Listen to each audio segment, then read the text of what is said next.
എല്ലാവർക്കും എൻ്റെ നമസ്കാരം. മലയാളത്തിൽ പ്രസംഗിച്ച് പരിചയമില്ല. എന്തെങ്കിലും തെറ്റുകൾ വന്നാൽ എല്ലാവരും ദയവായി ക്ഷമിക്കുക. 22 വർഷങ്ങൾ പൂർത്തിയാക്കിയ കേരളനാമത്തിൻ്റെ എൻ്റെ എല്ലാ ആശംസകളും നേരുന്നു. ഓസ്ട്രേലിയയിലുള്ള പുതിയ തലമുറ മലയാളികളായ എന്നെ പോലുള്ളവർക്കും നല്ലൊരു അവസരമാണ് കേരളനാദം പോലെയുള്ള മാഗസീനുകൾ.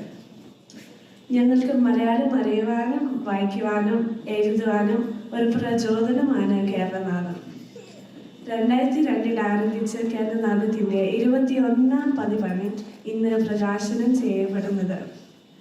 യുവജനങ്ങളുടെ രചനകൾക്ക് പ്രാധാന്യം കൊടുക്കുന്ന പതിപ്പാണ് ഇത്. ഇനിയും ഒരുപാട് വർഷങ്ങൾ കേരളനാദം മുന്നോട്ട് പോകട്ടെ എന്ന് ആശംസിക്കുന്നു. ഒപ്പം കേരളനാദം ചീഫ് എഡിറ്റർ ജേക്കബ് മംഗലം, എഡിറ്റോറിയൽ ബോർഡ് മെമ്പേഴ്സിനും പ്രത്യേക അഭിനന്ദനങ്ങൾ. ഒരു കാര്യം കൂടെ പറഞ്ഞുകൊള്ളട്ടെ. ഞാൻ പാഠശാല മലയാളം സ്കൂളിൽ ഒരു വിദ്യാർത്ഥിനിയാണ്. അവിടുന്ന് കിട്ടിയ ആത്മവിശ്വാസത്തിലാണ് ഞാൻ ഇപ്പോൾ ഇവിടെ നിൽക്കുന്നത്. പുതിയ ജനറേഷനിൽ മലയാളം പഠിക്കുവാൻ താല്പര്യമുണ്ടാക്കുന്നതിൽ പാഠശാല പോലെയുള്ള മലയാള സ്കൂളുകൾക്ക് ഒരു പങ്കുണ്ട്. അതുകൊണ്ട് എല്ലാവരും അത്തരം സ്കൂളുകളെ സപ്പോർട്ട് ചെയ്യണം എന്ന് അഭ്യർത്ഥിക്കുന്നു.